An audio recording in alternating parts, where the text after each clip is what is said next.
still the same way, but I'm a little softer. I ain't whooped him since first grade. And I used to get my ass whooped every day. But he taught me, be you. My son is him. He don't care if he wearing a suit. He don't care if he wearing his hoochie daddy shorts. He gonna be him. Whatever he feeling that day, he gonna do it. When he, from like the age of 2, he's always told us what kind of haircut he wanted. It wasn't like, oh, I'm just going in here, get the regular. No, he like, I want it like this, or I want to grow my hair out. He's been thinking about cutting it. Like, he's always been able to beat him. That's another thing. That too. Yeah. And it's funny watching him because he's a little me and he say whatever comes to his mind. Yeah. And we had to teach him, can't say everything at every moment. Because he done said some stuff to his mom or he done said some stuff to adults and they look at it crazy. And I'm like, he a human just like you.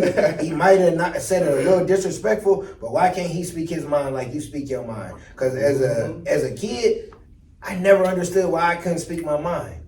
Why I couldn't say how I felt, or if I said something that was disrespectful, or you shouldn't say that to adults. Why not? You fuck up just like I fuck up, but you can yell at me, but I can't say nothing to you. I can't keep you accountable. So I let my kid keep me accountable. Tell me what I'm not doing, him and his sister. His sister definitely a text. I remember it was once. So yeah, this is my book. It's out. I had my book launch. It was super beautiful, successful. The energy was super dope. Like me coming from a space of being emotionally numb, emotionally unavailable. Yeah. And now exploring what this energy, emotion is and where these things come from. Like I said in my book release, where does the anger come from? Where does it stem from? Yeah. What's the root of it, you know? Peace, family. Welcome to another edition of the Lead Your Lineage podcast. I got me a good podcast for individuals seeking to end generational dysfunction. Cause I couldn't even wait till you said that, man. I got a good drink today, boy. I sipped on this earlier before the podcast, man. I said, what a wonderful time if you had a product that I can drink that is a vegan recipe that you can put right here and display right there. You see how I took that sip? I gotta make sure I'm looking at the right camera now. Yeah, there it is. You know, we done moved on. But that was a perfect time. But today, we got another one. And another one. We got another one. We got my brother right next to me, you know what I mean? We've been meeting each other on and off, but we've been getting comfortable. We done had enough conversation to know I got his number, he got my number. I've been trying to get him on the podcast. I've been trying to get on his podcast. You know what I mean? Because that's what we do. We represent. We the podcast community of Indianapolis, Indiana. You know what I mean? So I want to throw that out there first. I know you're doing a lot of things. First of all, my brother right here, Eric Jones Jr. You know what I mean? And he got a podcast, Underdawg Talks. Podcast, you know what I mean? Shout out. We trying to get on there next, baby. You know what I mean? So if y'all haven't subscribed, make sure y'all subscribe, baby. Hey, look, that's a commercial right there. You're going to have to pay me for that kid. No, I'm messing with you, bro. You can have it for free. I can pay you a percentage. Hey. But no, you're a father. I see that you be coaching. Yeah. You're an educator, man. And man, you standing on your 10 toes, man. And I appreciate you, man. And, hey, go ahead and introduce yourself just in case it's something that I forgot. All right, you said everything. Father, basketball coach, youth cheat code, an educator, podcaster, speaker, a son, a friend. I think I'm funny. That's about me. That's it. You know. Everything else, I'm chill. I'm a Celtics fan, so Celtics, y'all won on my birthday, so please win tonight. Sorry, Pacer fans, even though I know we in Indianapolis. Y'all hey, why he doing like that? Y'all need to stop Villanova. We went from the podcast community of Indianapolis to him saying sorry Indianapolis. That's good. Oh my goodness. That quick, cuz. Did you realize that? Like, I ain't from Indianapolis. I know, but still, man, you still part of our podcast. Yeah, I know. I live here and all that, but I'm a Celtics fan. I ain't gonna, you know. I hope the Pacers win so we can play each other. So I can go to the game. That's the only reason. Because they ain't gonna. That's real. Yeah, that's real. We're gonna make that make sense. But Eric, let's jump right into it, brother. What is your story What's your story? If you had to summarize your story, Mm-hmm. if you were telling, we can go back. If you were telling your story to a group of young people, how would you tell it to them? Or how would you start it? How would you end it? What is the story of Eric Jones Jr.? I was started off as I was born one out of a million people. I have a rare disease called club hands. So I've had to get over 16 different surgeries from the age of 6 months all the way until I was 17 years old. My biological father passed away when I was 4 of cancer. I kind of grew up in a single mother household because my mom and my dad, they got a divorce because my sister's dad is my dad. I was bullied. I hated school.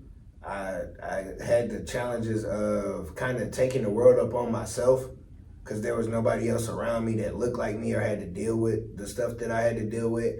And now knowing like what mental health and anxiety and depression and all those things, I dealt with all that.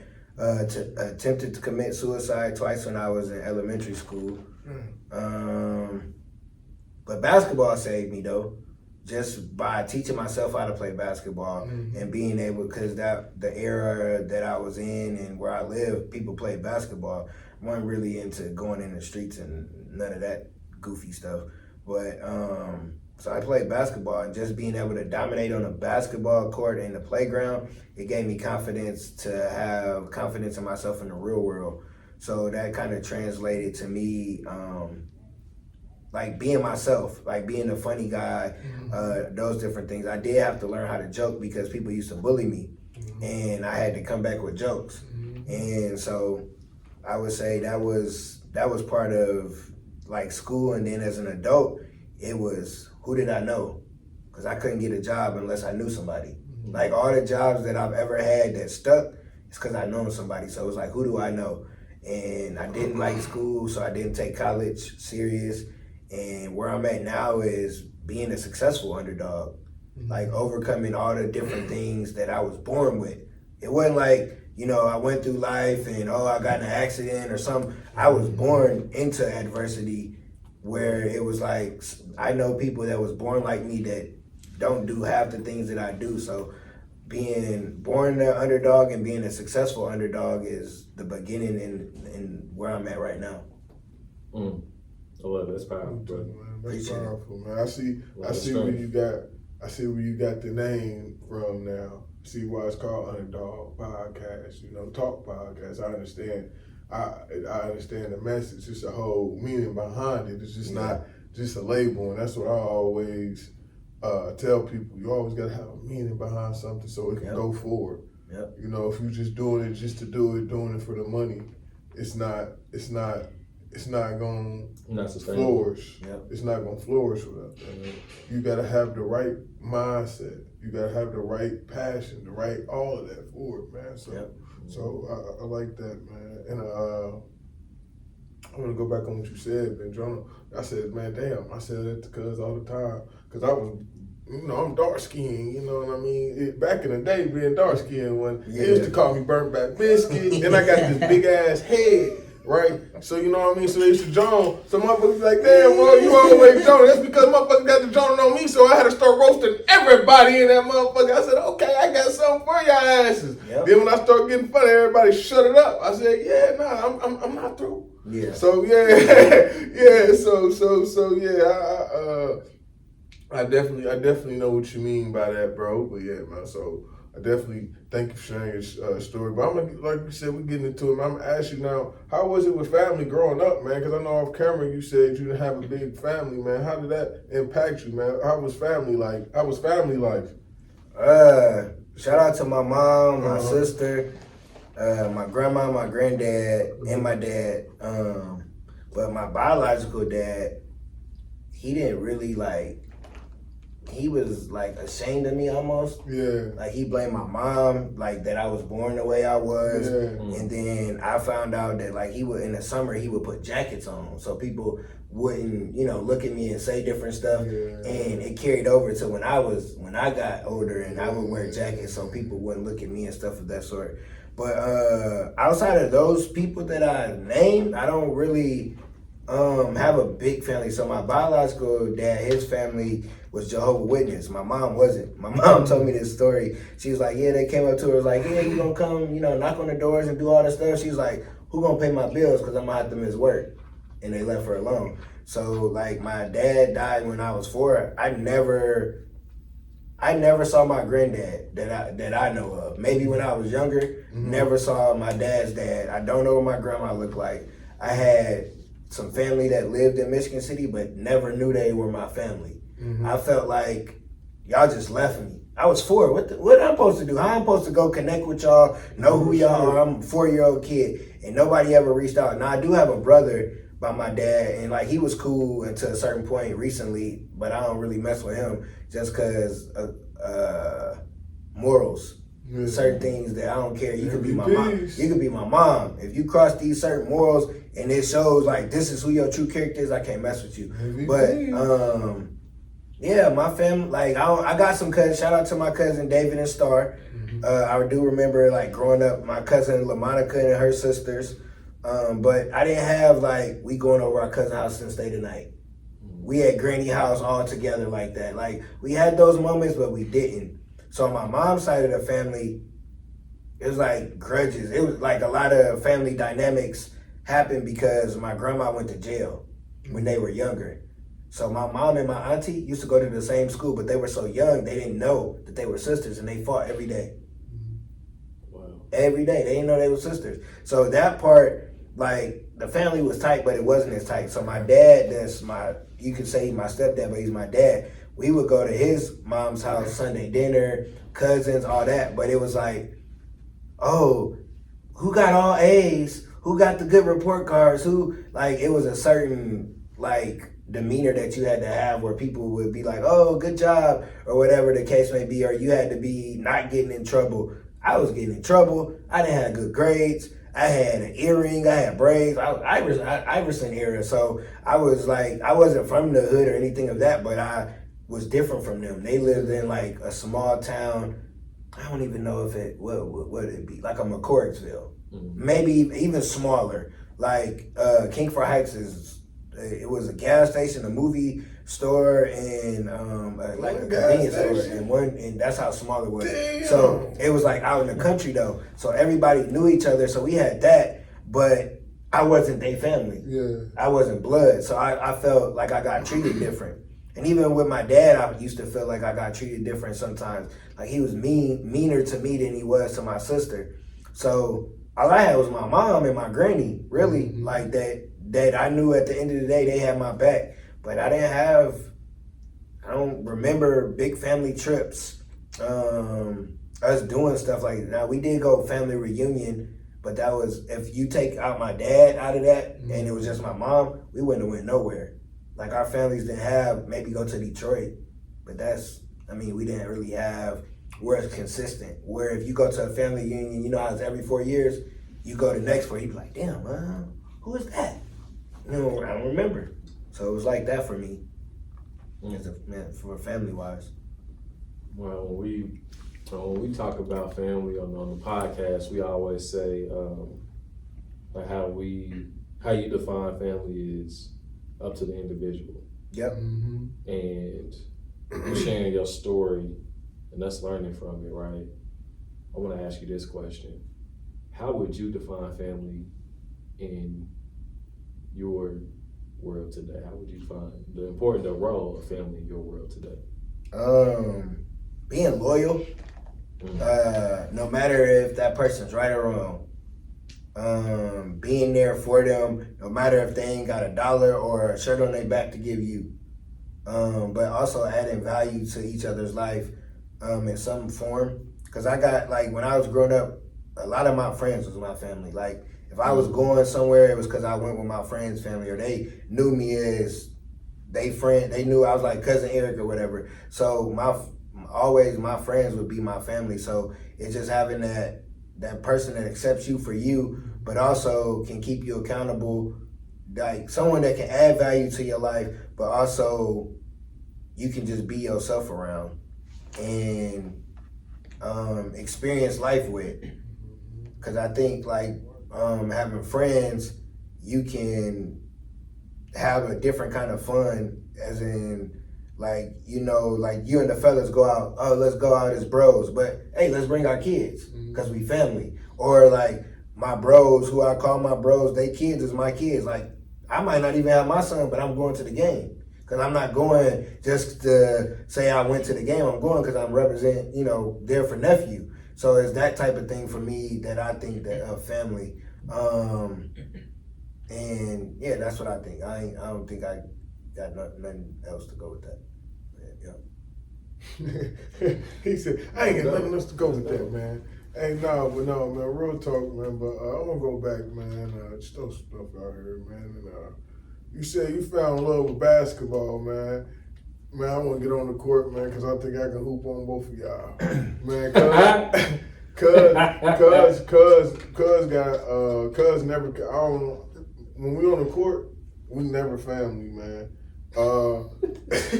It's a personal thing for me. Yeah, man, because I was a football player growing up, and I really wasn't no sports player. I was really in the streets, you know. Mm-hmm. So, you know, basketball is different than football. Football, you go out there and knock somebody's head off. Basketball, you got to slide, you got to do all that extra, you know what I mean? So, cuz had this little hoop that he probably was down in the basement playing with for 24/7 out the day. Your fat chubby self, his ass used to be chubby. Your ass probably used to be under there sweating them down. So I got a question for you. What does that have to do with you losing in basketball? You going all around and talking about basketball. But I don't got nothing to do with y'all. I'll beat both of y'all. So whenever y'all ready to get on the court, I'll get on the court. I don't need people that be talking. No, bro. I'm confident in my game. I don't care what nobody else can do. Hey, you're going to get some buckets. You're going to catch some. I believe you, bro. Yeah, all I got to say, we can play any sport I want to. Nah, I'm good on the football. I don't do too much running. I don't do too much running. I'm good on basketball, to be honest. I ain't played basketball in so long. I can play whatever sport. Last time I played basketball, cuz was with you. I just like talking shit. Don't matter to me. Like golf, my ass just like talking shit. You probably will beat me. I ain't even gonna lie. Hey man, you got nice socks. I hope you got a nice jumper. Got some nice socks, guys. You got some nice socks, man. Y'all just call me. Let me know. Hey, I just was telling Ryan. You know they had that. I'm ready to hoop. I ain't really hoop like that, but I get my practice in with the kids, and I ain't never left. I brought up basketball, man. I was getting to the point. I was about to ask you. No, you talking trash. No, you good, bro. You good, bro. No, we having fun. We having fun. This is what we can do on this podcast. Shit, we can do that shit. Fuck it. I feel you gotta let it be known, but I was getting to that, man, because I be seeing you be coaching your son and shit, man. Bro, like, man, how did that feel? Because I got a son growing up, you know what I mean? He only, 3 right now. And, you know, how that feel, man? How that feel coaching your son and being there for your son and all that, man? And tell us about what's going on. Let them know how they don't know, so you got to let them know you won and shit. Yeah, I would say it's difficult. Yeah. Because he look at me as his dad. And not at first he looked at me as just dad. So he like, damn, dad, you always got something to say. Dang, I ain't doing this. So it's like when you're a parent and you like good at the sport or you always saying something, you put a lot of pressure on your kid to want to have to be something up here, and they just learned yesterday how to play the sport. So I had to learn he's still a kid. I gotta be patient. I can't expect him to go out there and do something because another kid can. His time gonna come. Because he been playing basketball like me since birth. Like, he used to get the garbage can, the laundry basket, whatever he could throw something in, he was doing that. How old your son? He's 10. Okay.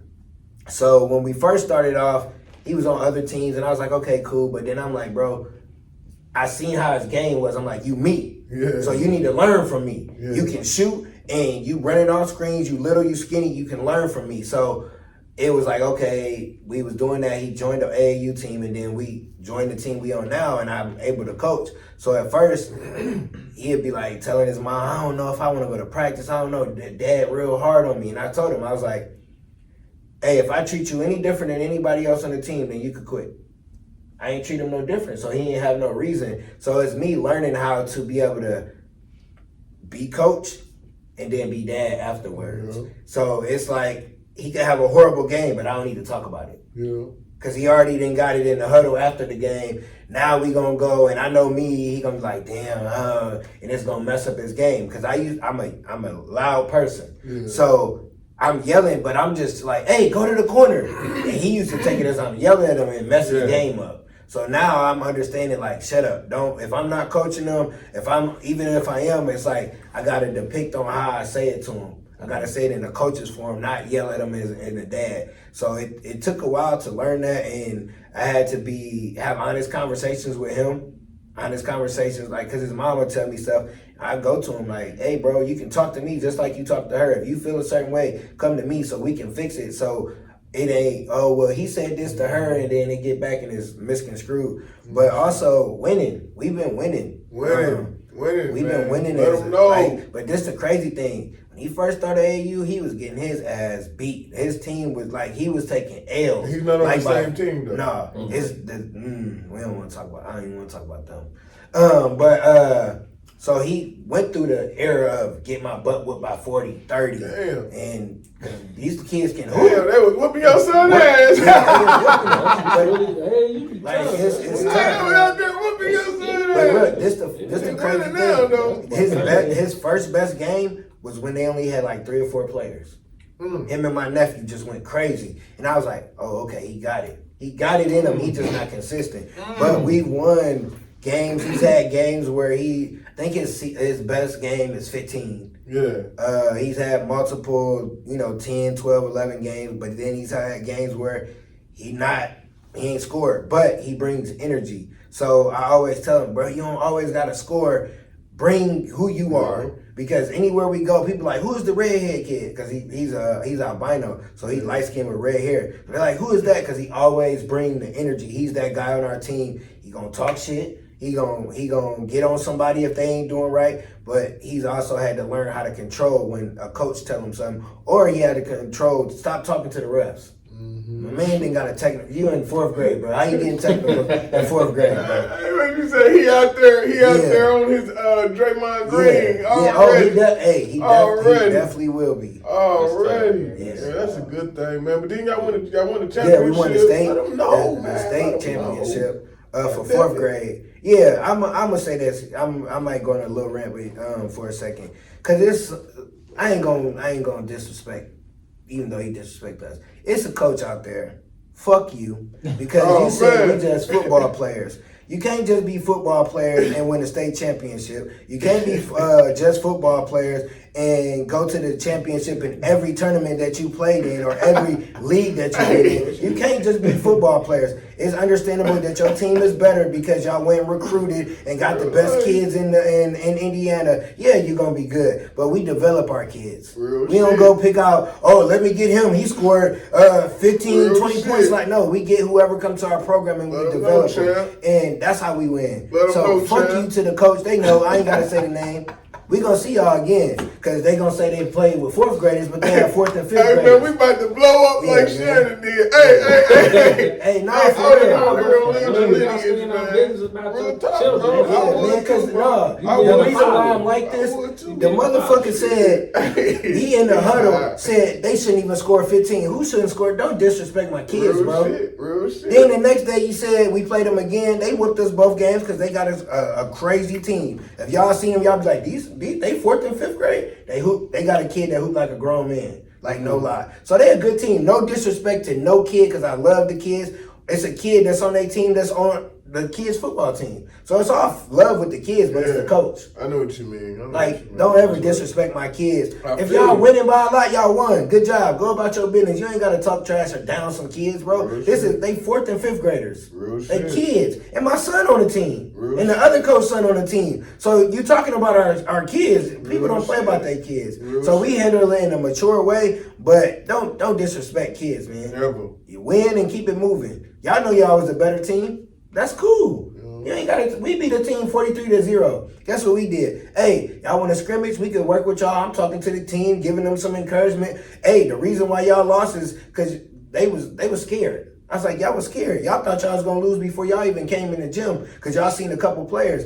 I'm encouraging them so they can be better. I ain't talking. Oh yeah, we whooped them by. Y'all didn't score nothing. That's what I'm talking Hey, when it's game time, we don't want you to score nothing, but Real talk. after the game, or during the game, I'm not gonna talk trash to you. I'm gonna uplift you. I coach during the game to other teams, or if somebody make a move, I'm like, damn, ooh, that was nice. Or if I'm on the sideline, there's other people I'm coaching. Like, it's about the kids, bro. It's not about bragging rights. These kids in 4th and 5th grade, no NIL deal. They ain't making no money off this. Some of these kids ain't even gonna make it to the league. So what are we doing here?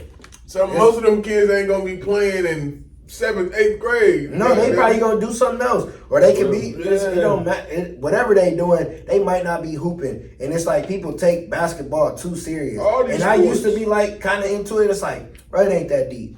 I want my players to be better humans before they are better players. That's what I'm talking about, man. I talked about this last podcast, man. We are robbing the youth of their youth, man. Whether it's sports way, or letting them hear all this crazy shit, wherever way it is, I feel like we're not letting the youth be youth, man. Let them boys play basketball or do whatever they do, you know what I mean? So shit, but no, I feel you, bro. You gotta stand up for your child, bro. You gotta stand up for your child, bro. Yeah, man. bro. And- You can't let nobody talk to your program, because what it is, if you don't stand up, your players ain't gonna stand up for themselves because they see somebody talking trash. But my players gonna stand up with 10 toes down and hands and feet. They like that. But if we don't stand up for them, who are we as the coaches? Like, who are we as the people that's leading them? If we don't stand up, we hear somebody, they can't go over there. They could go over there and cuss them out, but that's gonna look bad on their part because they kids. But if we go over there as adults, like, bro, you're not gonna disrespect our kids or our program for that, because we only been in a year. Like a year. They started playing. We won our first tournament last year, March 2023. For the accolades that we got, we're a great program. We don't even get a chance to practice every week like that because we don't have the resources yet or the gym space. And we going out here and winning tournaments, and for somebody to like say that and like disrespect us like in that matter, like, bro, don't talk to me like that. Like it's just crazy how people, and it ain't even sports. In life, you can't let nobody talk to you like that because you're valuable, you're worthy. And you might have family members talk shit to you or friends or people. You got to stand up for yourself, because if you don't stand up for yourself, the generation behind you ain't going to stand up for themselves, because somebody always watching you. Absolutely. You nailed it on the call, Yeah, whatever they that's said. when you got to stand up for family, for Yeah. sure. You know how you said what you described as your definition of family. That's right in alignment with what you just described. So I want to ask you this. After you share what you just shared, how does that feel? How you feeling now, brother? Lead Your Lineage low key be like therapy for real. Nah, how you feel, brother? It feel good because I was quiet this weekend. Like me and the other coach DJ, shout out to him.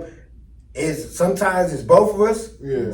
Sometimes it's me, sometimes it's him. And it was more so him because he was standing there and hearing what they were saying, but I was paying attention. Because we done been in situations, not necessarily with that coach, but people associated with the players on the team that then pulled out guns in the game in the elementary. Shit. So I'm paying attention, but me getting that off my chest is like, but it's like, this the stuff people deal with in sports. Yeah. So it's more so of me letting people know, like, it's some crazy stuff that you deal with, and people don't understand as coaches, the stuff that we deal with and go through, and we don't get paid for it. Mm-hmm.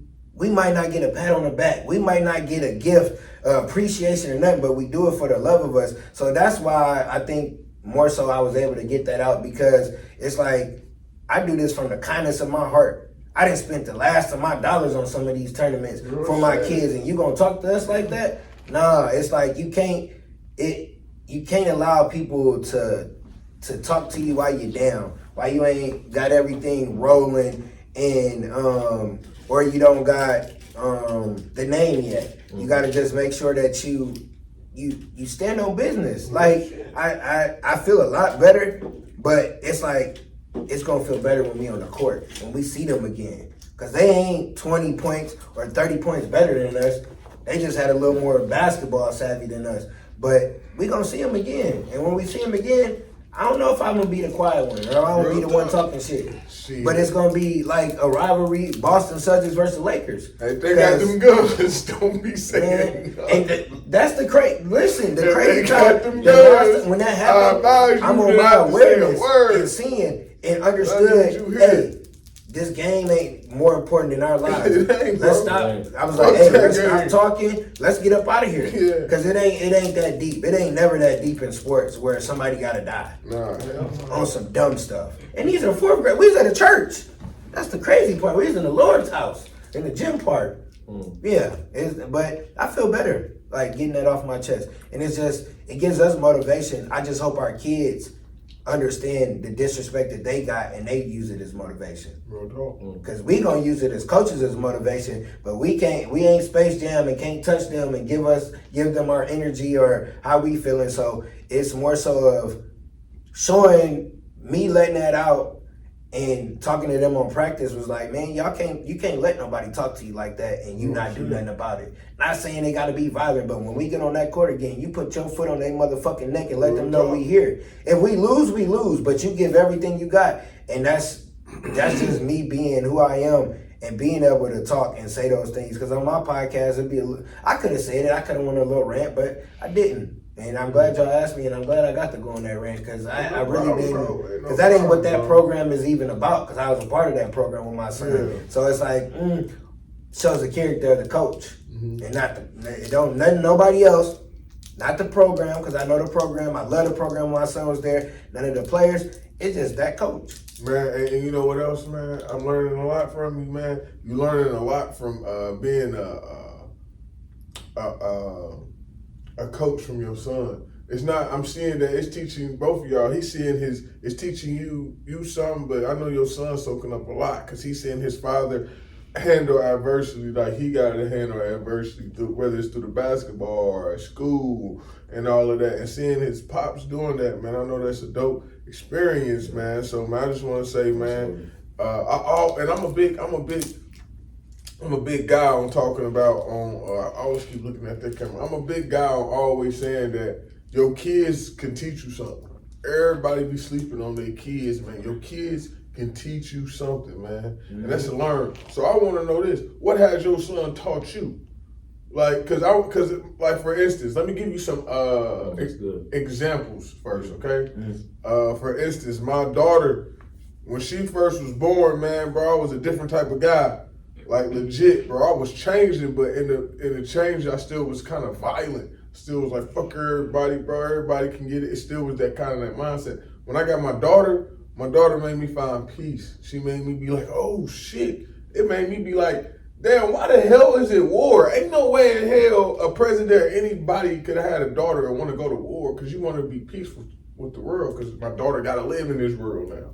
So my son, he taught me how to love man. I didn't know how to have no connection with man and shit. Like, cuz he be hugging me and shit. I be cool with it some days I don't. You know what I mean? And I think my big cousin and Randy, my other big cousin, I want to thank y'all too, because, you know, they helping me that. But my son, he the one who really opened it up. My daughter, she taught me, my newest baby, she's 7 months. Shout out to Kepper, baby. What's happening, baby? One day you're going to see this, baby, and you're going to be like, that's my daddy, and I'm going to be like, that's my baby. But,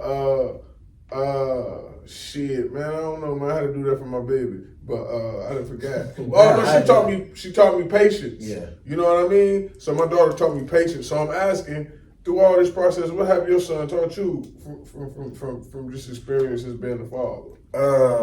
He taught me a lot. But I have a daughter too, so yeah, your daughter too. my daughter, it was different. So I was a dad to her. She not my biological, but I was a dad to her.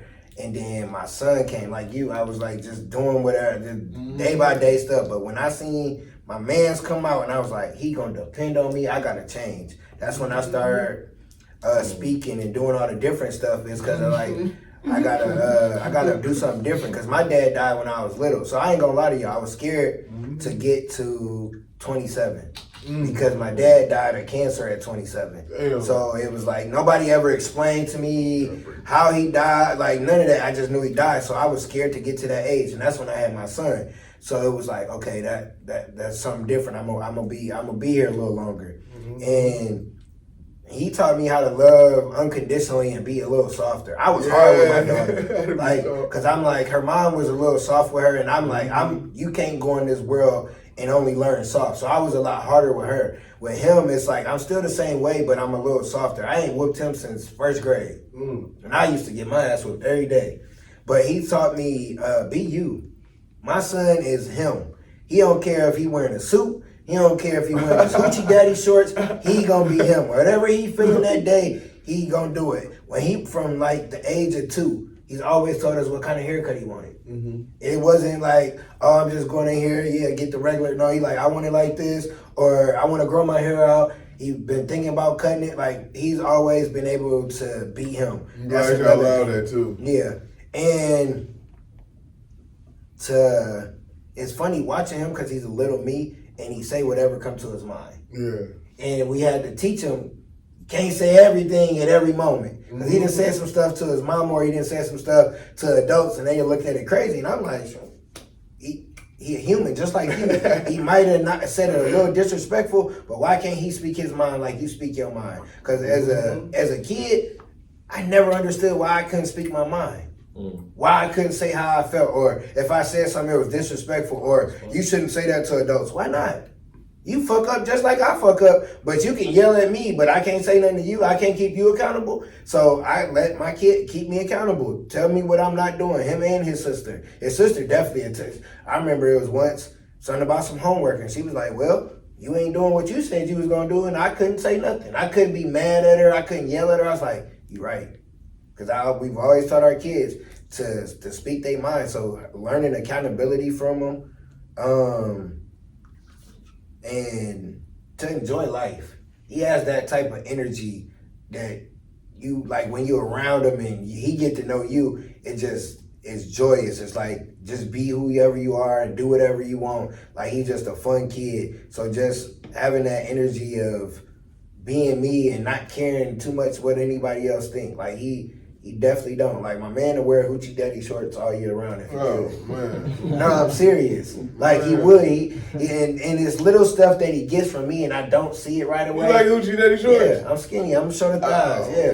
I'm single too, so you know. He kept throwing that out there. My son, he like doing stuff I want to do. Man, you keep throwing that shit. So you like hoochie daddy shorts? Yeah, but it's like Eric is looking for some aunties. Yes, auntie. He got to find some aunties. You know, The young girls ain't with it no more. I'm aunties. Aunties. Yeah. Y'all know who y'all are. Yeah. Y'all know who Eric is on. He walking around like this. Yep. I definitely am. I'm definitely Get with am. him. Yeah.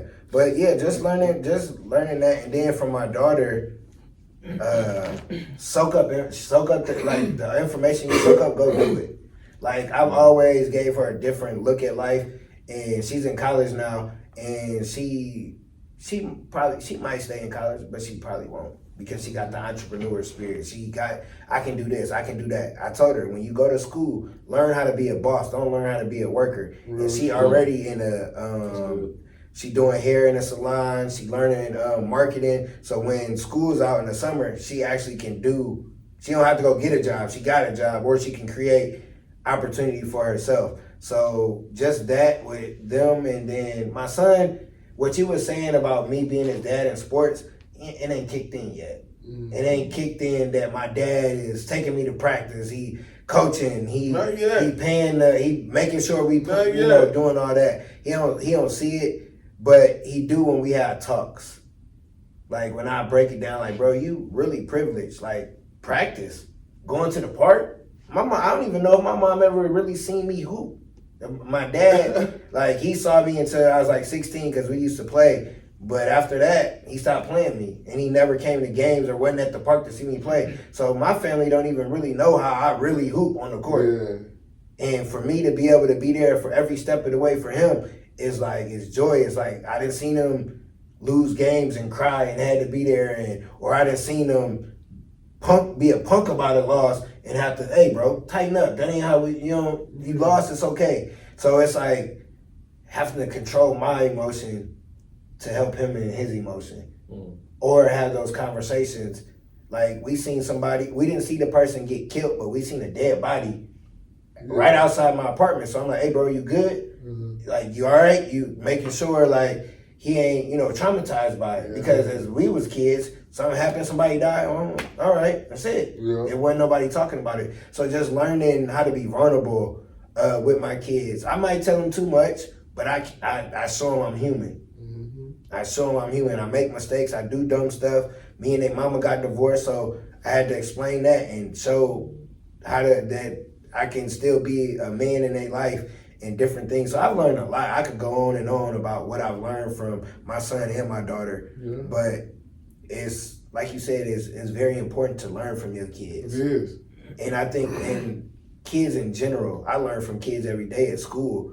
Because they deal with so much adversity and they come to school every day and they accomplishing goals that it might be people in their family that ain't accomplishing these goals. So just learning from kids and seeing how they operate and how they think, I learn all the time from them because you can never stop learning. Real talk. Absolutely. I have a follow-up question with that. So thanks for sharing that perspective too.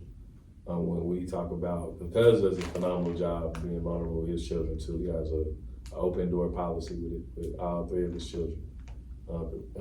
Capper, Capri, and Teron Jr., all three of them. So, yeah, so shout out to you, cuz. Shout out to you, Eric, as well. I want to ask you this. You mentioned some things in the past. What's your family's greatest generational dysfunction that you have to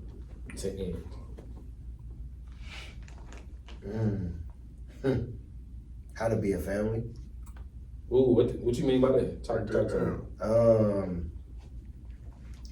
So once my grandma died on my dad's side, we had Sunday dinners, we did stuff. Nobody did nothing. I haven't physically seen some family members in over 20 since I was a kid. Damn. Just because of one person passing away and people can't get along with just having functions. We ain't had a Sunday dinner, ain't seen a cousin, ain't seen an invite. Just actually understanding that as a family member, you gonna mess up. You gonna say some things that are gonna be harmful, but it might not be from you. Cause I had to understand my dad, which is you would say stepdad. I had to understand how he was because of how his dad was. He was one of them old school dads that went to work, paid the bills, just that. So me being a dad, it's like, I don't know what to do. I know how to go to work. I know how to help on these bills. My daughter crying, what am I supposed to, how am I supposed, y'all want hugs? I don't know nothing about that. So just those different things of actually talking to each other and being a family and actually being okay with having different perspectives on life. I think sometimes it's like, we don't think that way, or that's your perspective. That's how you live. But we are family.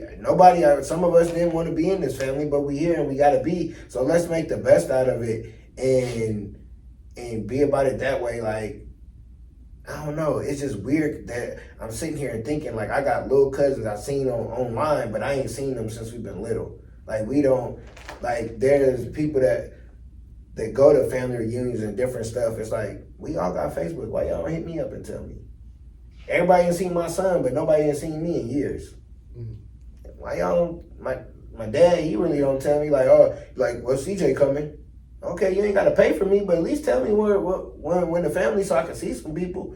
And just actually being like, even if it's, what's it called, the dark sheep or the black sheep? Black sheep, yeah. Yeah, even if it's a black sheep in your family, like, include them because you never know what people going through. Real shit. And that hug from a family member somebody ain't seen or a conversation could help somebody not want to commit suicide. Real shit. Anything of that sort. So just actually actually being a family and continuing a family past someone passing, I would say, is a short answer to what I was saying. Like, because, you know, somebody passed in a family and things change because they was the glue. Yep. Somebody else got to be the glue now. We can't just let it go and then, well, such and such died. Oh, I remember them when we was kids. It ain't really an effect, but that's your blood, and you don't have an effect on it. Real shit. When my grandfather died, my biological dad's dad, I never saw him in person, but I talked to him. My brother was like, yeah, granddad died. Okay. You know, that's not me being mean. It's just like, I don't know him. I never saw him. I don't have a relationship with him. If he walked past me right now, I couldn't have told you what he looked like. So it's like, and I don't want to feel that way. I've always wanted a big family. I've always, like, my ex-wife, her family is big. They always did stuff. I would love, at first I had to get to know them, but I love going to her family stuff because I ain't had that. I go to my mom's house, hey mom, spend some time with her. I'm going to see friends. It ain't too many, it ain't no other reason after seeing my mom. I could leave in about after 4 hours. Because there's no family members that's like, oh, you in town? Come by, cuz. Oh, come by, nephew. But there are people that live there. Yeah. I'm glad I'm glad you're on here, man, and you can express that. Because like you said, man, we be having the quote-unquote black sheep on the family, or everybody be distant from them. But at the same time, this person's still a family. You know what I mean? At the same time, this person's still a human. At the same time, this person still go through life. You know what I mean? Mm-hmm. And just because, and I realize what a lot of people don't understand is just because you always see somebody smile and laugh and giggling all the time don't mean that they doing well. Like on some real stuff, most of us funny people, man, we be going through shit. That's how we know how to be funny, because we always be going through shit, so we have to find the funny moments through it. You know what I mean? Yep. Most of us people who know how to make people laugh, because we cheering ourselves up every day. We doing jokes in our brain every day to ourselves to keep us alive. So yeah, bro, I'm right here with you on that. You know what I mean? And another thing with that, I just thinking, like, family, it's like you can't forget certain people in the family. Yeah. So my son, his mom's side of the family, they live 45 minutes away. Yeah. I ain't seen none one of them at his games. Mm. Not then. Has your son said anything about it? Has he? He might say something to his mom, maybe, but he ain't said nothing to me. But it's like you have those families that's big, or maybe because, you know, I don't know whatever reason they don't come, but it's like maybe that could help him. That, you know, seeing family, because I know at any game I played, it wasn't nobody there. There wasn't nobody in this. My mom came a couple times when I played, because I didn't play after 9th grade in high school because I didn't have good grades. I couldn't even try out. But like she came to games here and there. But just to have family, like my son is one of them people. If you in the crowd, he know you there for him. Oh, he turned up. Yeah. My dad came and visited. He turned up. He barely was getting clock. They finally gave him some clock. So after my dad was there, he turned up. In his first 3, he was scoring. He was doing stuff. And it's like they'll never see that. Yeah. All they gonna see is social media, because that's 45 minutes away. And not to down them or anything if they see it. That's just how the reality of it. My sister live in California and came and saw my son more than some of them. My mom and dad are in their 60s. My mom really should be driving no distance and came and saw him. When we went up there, she came and saw him. They ain't came and saw me play, but they came and saw him play. So it's like you got family that's family, but then they not family to everybody. Yeah, pick and choose to be family. Yeah. Hey man, speaking of that, man, we family. That's how it is with this dude, man. Everybody in the family, not with him though, not with my cousin, but that's what I told cuz. I said, shit, you know, I don't give a fuck. I'll be honest with motherfuckers. And you know, that's how it is, shit. A lot of people, because I got a clothing line right now. Okay, I got this Lead Your Lineage, new wear, man. Stole soon, baby. But anyway, that's how I felt, man. Because everybody on the guidance, you know, people be having stuff. They ain't never came to none of my stuff like that. I wasn't tripping. Not a big deal at all. Because I ain't really paying no attention to it. You know what I mean? Shit, I really didn't. Like, it didn't bother me, like legit, you know what I mean? So I had clothing line, I'm doing everything.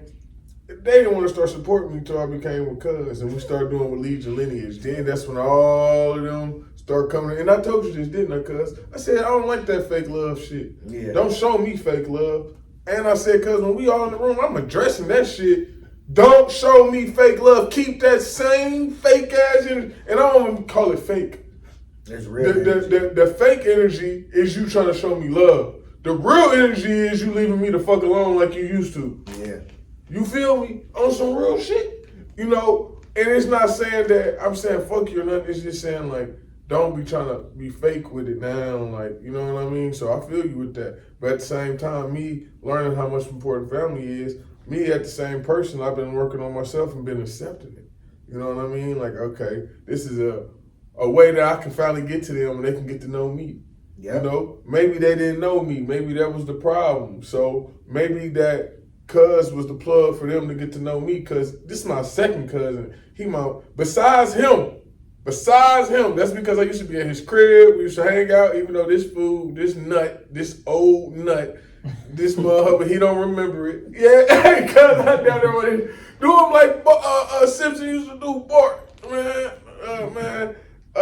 Even though he don't remember it. But yeah, so all the rest of them, I used to say that's my mama cousins, because he my mama cousin technically, but he my cousin too, because my second cousin. I'm just saying that's how I used to look at it. So now I look at it different, and I've been, been reaching out more. I done got cool. Besides my cousin Lee, he always supported the original people, man. He was the only cousin who always supported me before the end. So, but the rest of it, I feel like it gave me an opportunity to reach out. So maybe find a cousin, that you fuck with. See if everybody fuck with. Figure out how you can reach out. They looking for your son and shit.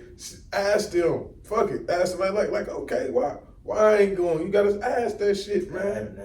I told my dad. I told him, I was like, let me know, cause I be feeling like at first it's like a lot of stuff I don't be caring about, but it's like, dang man, I miss being just around family, or shoot, I miss that's the fish human, fry. bro. That's human. We supposed to be around family, bro. That's what's wrong with people. Humans are naturally social people. We naturally supposed to be around family. My cousin said the realest shit ever, man. My cousin to my left right here. He said, man, Sean Washington, shout out to Sean if you're watching this. He said, we can relate because we relate to it.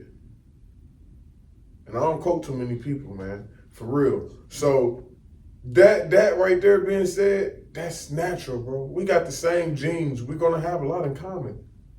Everybody on the outside, you're gonna get along with them just because, but everybody on the outside is supposed to be outside. Your family supposed to be your first friends. I tell people this all the time. You your child's first friend. You your child's first everything, bro. You know what I mean?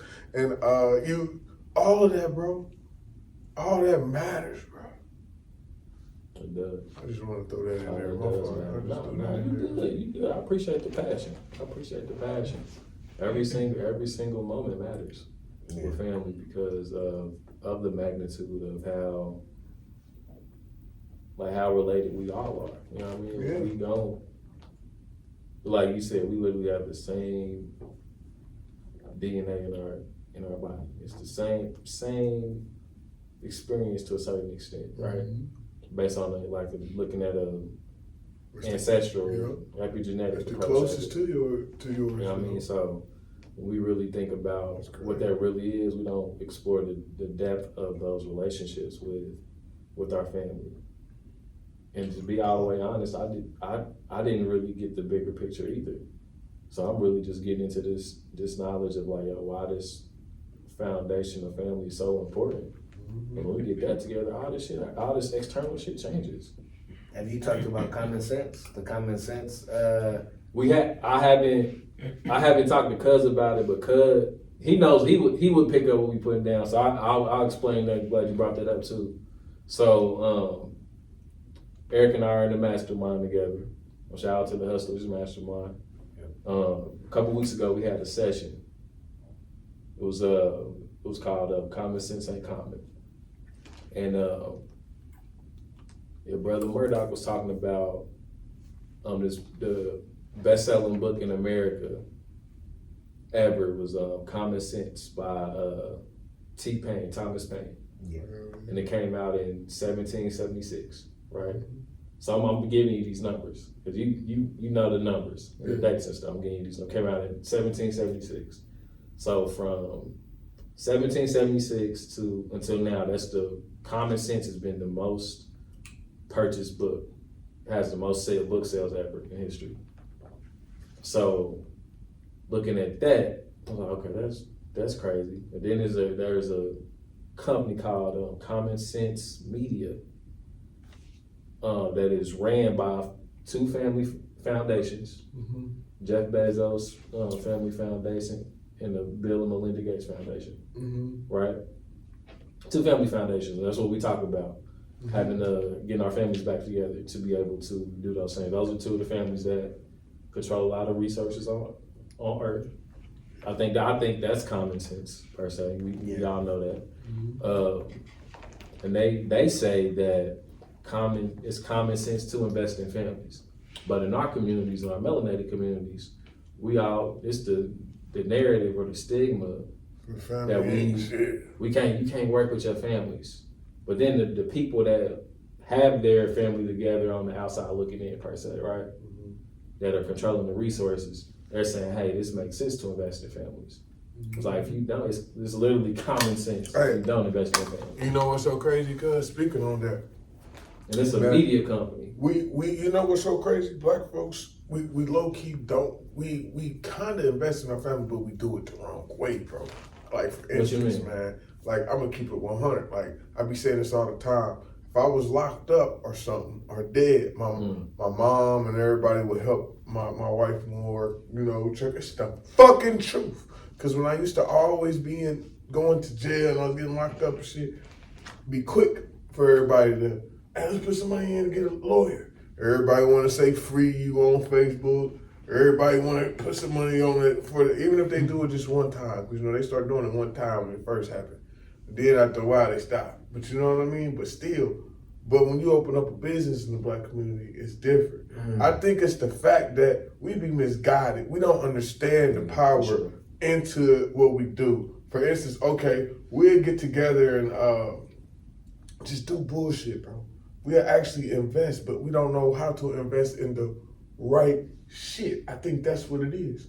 I believe we misguided and misinformated on how to support family. Because I stopped looking, what made me say that is because I had to look at it as my mom. I'm going to keep it 100. I'm just going to keep it. I looked at it as my mom. My mom, bro, when I was always getting locked up and all that, bro, she was more, she was more helpful, this and shit. And I was thinking like, damn, if I still was doing that, she'll watch the kids more.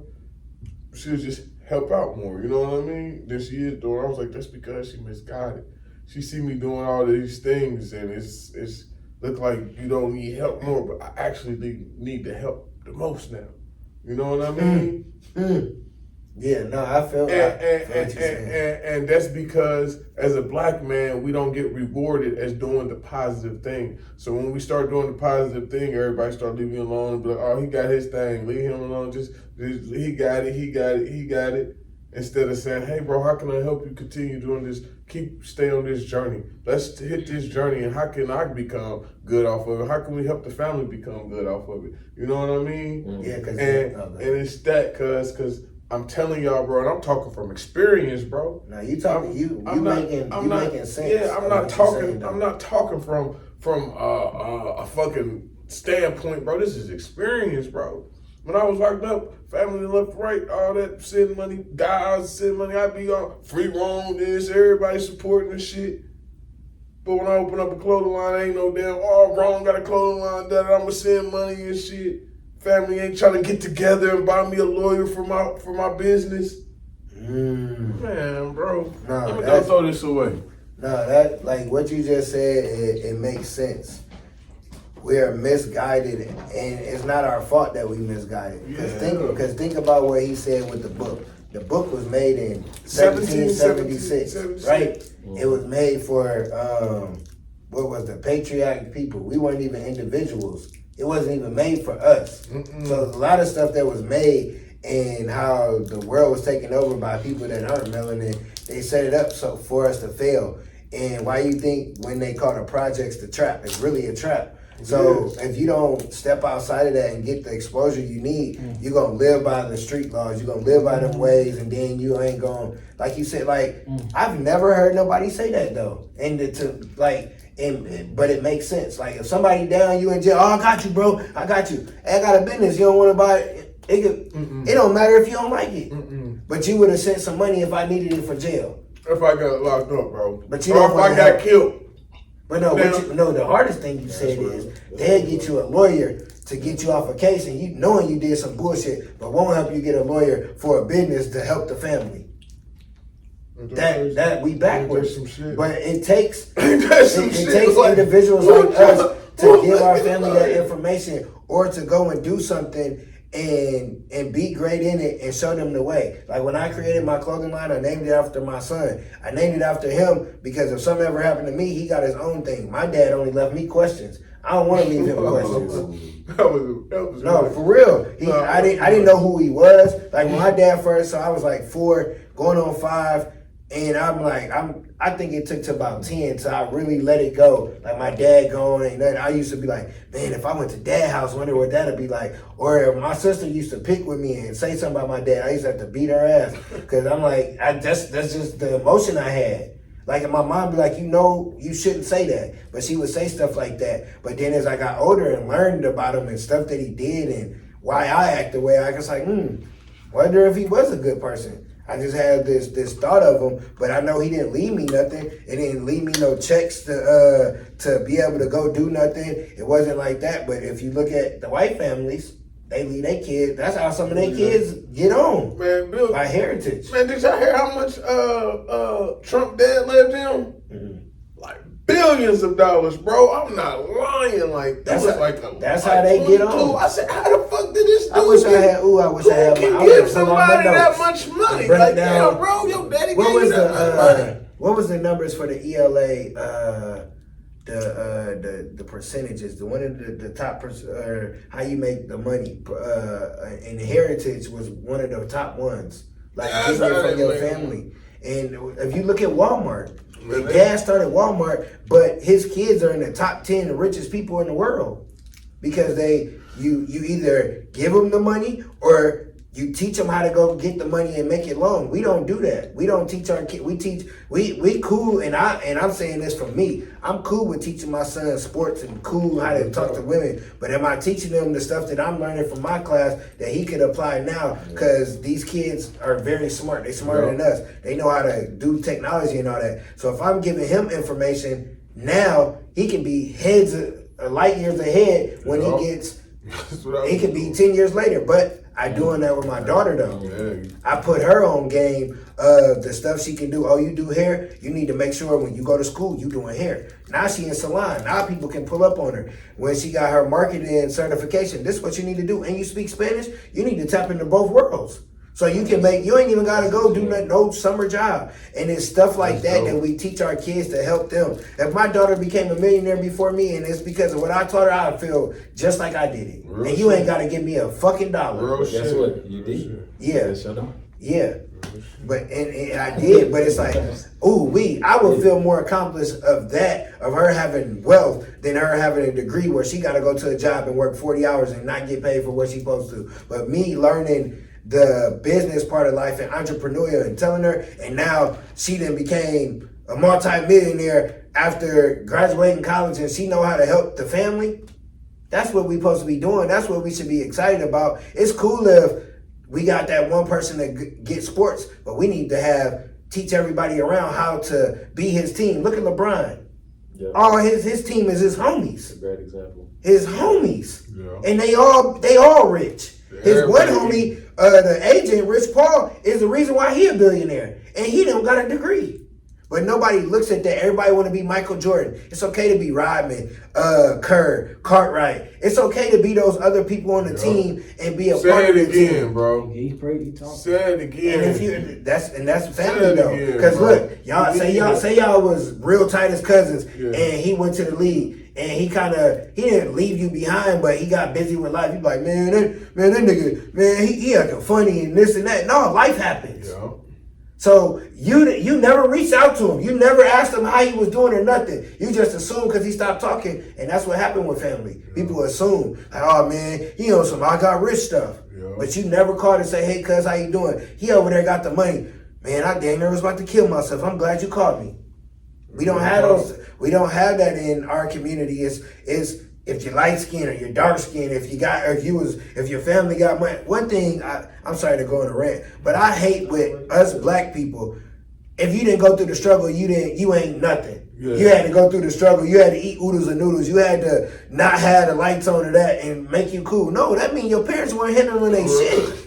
That means your mama and daddy, or they didn't know how to function with their money that they have, or they didn't go, their pride was too tough and they didn't go get a new job. And you mad at the kid that live in Fishers and he living good. You hating on him because his parents doing what bro, I used to be that dude, bro. I ain't gonna lie. I hate that about that. I hate that. Bro, when I grew up, I told cuz, man, I used to jump niggas who had, bro, this one dude kept bragging about his daddy. Me and my brother said, bro, if you say something else about your motherfucking daddy, he said something else about like 10 minutes later, I cracked him in his mouth. Bro, yeah, it was like that, but you gotta understand, bro, it's the mindset. We misguided, bro. We was taught like that. Misguided, misinformed, bro. So, you know, me being on this side now, on the side where a lot of the people I'm around grew up different, a lot of, cause I switched. A lot of people, I used to be around nothing but streets. I grew up 90% of my friends dead in jail. You know, my brother's doing life, the man who raised me doing life, so, and a lot of people, my uncle got killed, and a lot of my friends got killed. You know what I mean? So I was on that side, bro. And it's really, and I say it's really because we look at it as like, damn, y'all privileged. But now I'm on the other side. It's like, nah, they not privileged, bro. It's what was supposed to happen, bro. That shit not normal. We thinking normalcy is struggling. Yep. So what they thinking is normal is struggling. If you not doing what's normal, you privileged. So they putting you out there like, oh, you think you better. So it's like to them, like to you know, where I'm coming from, where I come from, it's like, damn, bro, you really ain't had to go through shit, because what I had to go through was crazy. But people got to take they selves out and look at it like, bro, just because like, for instance, even with cuz, me and cuz go through totally different shit, man. You know what I mean? Totally. And then our lives are totally different. You know what I mean? But I can't knock him because he had a daddy. I can't knock him because the only thing I can do is learn. Oh, damn, cuz, what? Having a daddy, what did you learn from having a daddy? And me being like that, guess what? I learned the biggest thing that I ever could learn in life. That's one reason why I'm a vegan to this day. Cause, not one, let me rephrase that, not no vegan. That's one reason why I care for my health. It's not even the food I eat. It's the shit that I hear. It's the stuff that I make sure I see. That's why, cause cuz told me one thing when we was going to Walmart. He said, man, he learned from his dad was, make sure when you a dad, I know you know what I'm about to say, make sure you taking care of yourself. Yep. When you a daddy, you gotta make sure, because if you don't take care of your health and you deteriorate, who gonna take care of your kid? In order, you gotta take care of yourself to take care of your kid. When I was in, man, like I keep telling, every time I tell the story, I was quiet in the car. Cuz probably didn't know, but that made me be like, damn, I gotta start caring about my health more, because I only care about my kids' health. I'm like, no, as long as my kids good, as long as my kids, nah, bro, you gotta be good so your kids can be good. Yep. And we don't think about that, especially men. I remember when I was in my 20s, my cousin, he told me, like, we don't like going to the doctor, and when you get older, it's just getting checkups just to see what's going on. It ain't like we be scared to go to the doctor, like, oh, we gonna find out something. But it's like, if you find out maybe you got stage 1 cancer before you find out you coughing, bleeding, and now you got stage 4, now what you gonna do? Now you want to change your health when you could have been going regularly. And so I remember to what you were saying with the college, with the struggle in college. My mind, I ain't getting no care package. So we started, me and my boys, we started selling weed. It's like, should we have done that? Or should we have asked some of our classmates, how y'all get money? What y'all doing? Because there was other people doing stuff. It was people doing stock. It was people doing other stuff to make legal money and making a lot of it. But we weren't networking. We like, oh, we ain't messing with the white boys, or we ain't messing with the Chinese or whoever. And it's like, we only mess with ourselves, but money green, so money is everybody know how to make it. So you can ask somebody that don't look like you, and they might help you more than somebody that look like you. We be so bet on, my homeboy gonna make it to the league, or oh yeah, my cousin gonna make it out. Why don't you make it out? We always betting on somebody else in the black community to make it out for the family, but you don't want to make it out. Or you got somebody that, like you, wasn't doing so good at first, changed their life, but everybody only see the old you and down talk you and all that. Oh, he ain't gonna be nothing. Oh, that podcast ain't gonna he Lucky Sean on there. Da, da, da. And it's like, why do we gotta be like that? We all changed. We all went through bad parts of life and done some fucked up shit. But God gives us grace. Give your family grace. Give yourself grace. And it's like, it sucks in the black community that we do stupid stuff.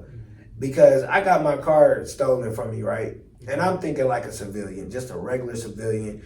I live in Harville, not thinking nothing. I go in a gas station to come out, left my car on. Why can't I go in a fucking gas station and buy something and come out without you taking my car? Right. You ain't earn it. You ain't do nothing to get this. Well, you about to take it and go make you a couple $1,000s. This how my livelihood. This how I get my family around. This all that. People don't think of those things because we used to hit licks. But I always was the reason that, like, man, I don't think we should be doing this. Like, it just don't seem right. Because, like you said, you got the white boys, they got the TVs, the game system, they got all that. We ain't got nothing. Let's go get it.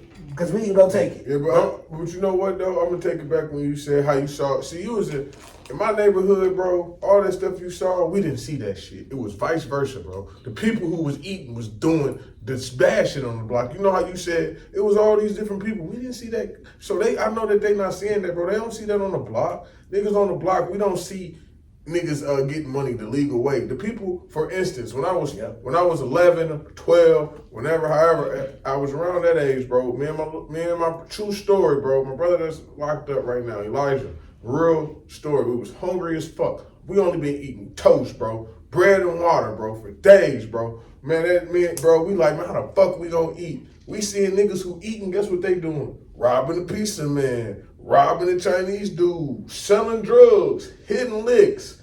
The niggas who eating and who eating good, they doing the negative shit. So that's what we did, shit. We allegedly, you know what I mean, had to do what we had to do. Hey, we allegedly had to do what we had to do to get us some Chinese food. You know what I mean? For real. Yeah, and it's like that. Yeah. But it don't have to be like that. No. If people share the information. It's like, yes, you got successful and you keep all the secrets. Why? Yeah, for why? What? For what? For what reason is that? Me and Sean both speak, right? Yeah. That'd be like if Sean got the TED Talk, when he get his TED Talk, and I'd be like, how you do that?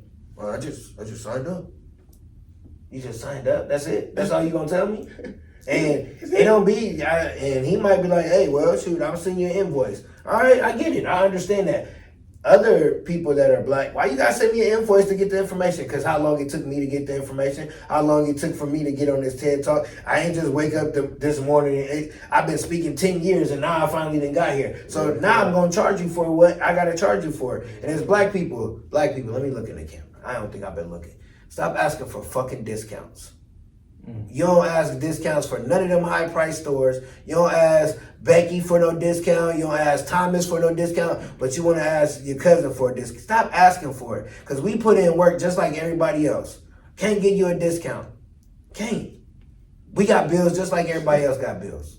So stop asking for discounts because that's your family, or that's because you grew up with them, because you knew them. That's the stupidest shit. And we all do it in a sense. If you do it, make sure you do it back to, they be like, oh, you got a shirt? All right, I got something for you. In that kind of way. But don't keep asking, or why your prices so high?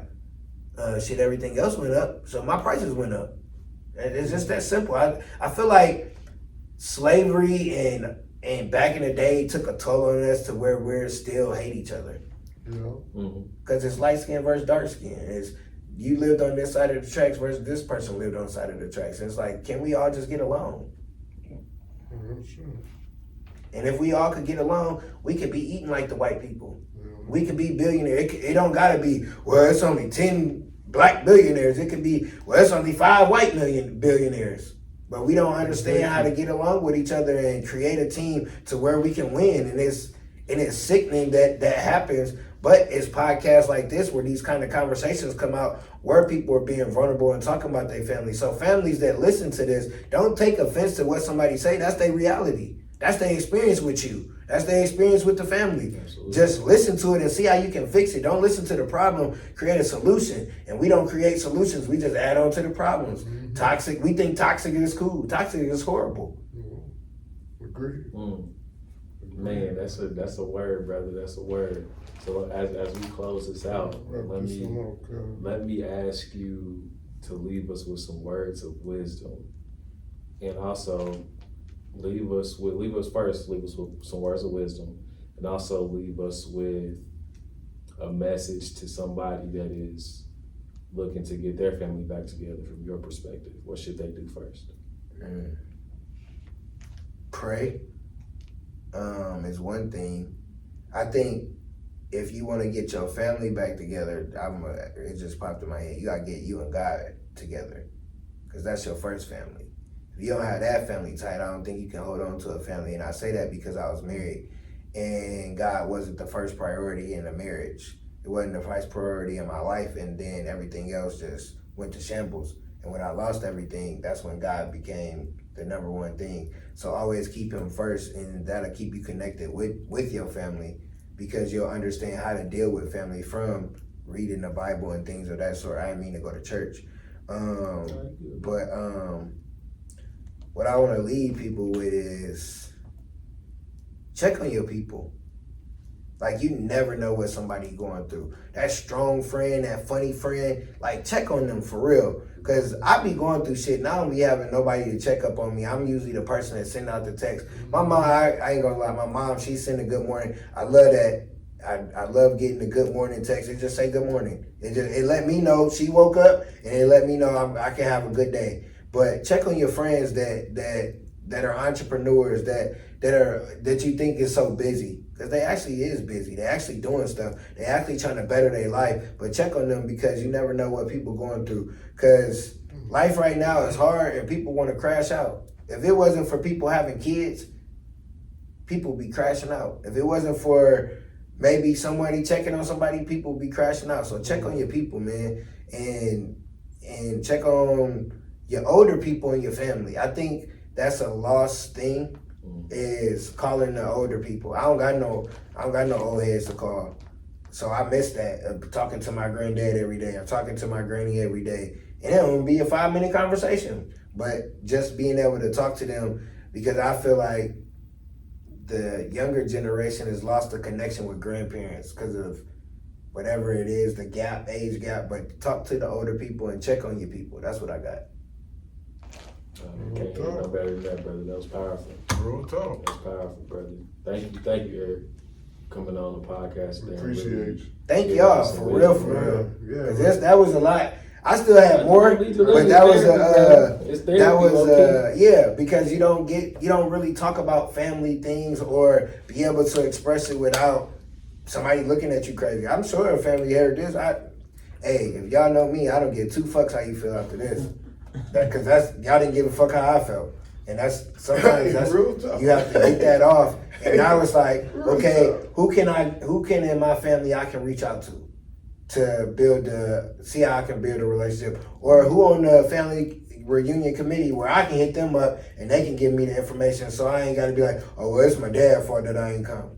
No, it's my fault, because I know I could have reached out to somebody. So thank y'all for having me on and open my eyes to some things that I can do. No, most definitely. Also, too, I'll speak for myself. You said you need some support. I'll do my best to be supportive of you, bro. Appreciate it, bro. Appreciate it. Yeah, that was I got you, sharing your story, brother. Thank you. Man, it was just his birthday too. Absolutely. So I need y'all in the comments to say happy belated birthday. You know what I mean? Or just send me an auntie. Hey, with gifts. You know what I mean? With gifts. Just send me an auntie. I'm cool with that. Hey, send him an looking. auntie. Send him an auntie. Shit. Look, We're gonna send you an auntie. Absolutely. So even if you're a brother with an auntie, Don't listen. Go ahead. No, don't tell a guy to send me their auntie because I don't want them to. Yep. But I'm thinking about to do know with the aunties. I don't think they want me to do to their auntie. So you're gonna leave that alone. Understood. Yeah. Well, family, we appreciate y'all for tuning in to another episode of the Lead Your Lineage podcast. As we always love to say, lead yourself so you can lead your lineage. Until next Peace, time. man. Stay See y'all next melanated, week. man. Tipping ain't easy, baby. Peace. Hey man, I appreciate y'all Yeah, for man, real, no for real. problem, bro. This what it do.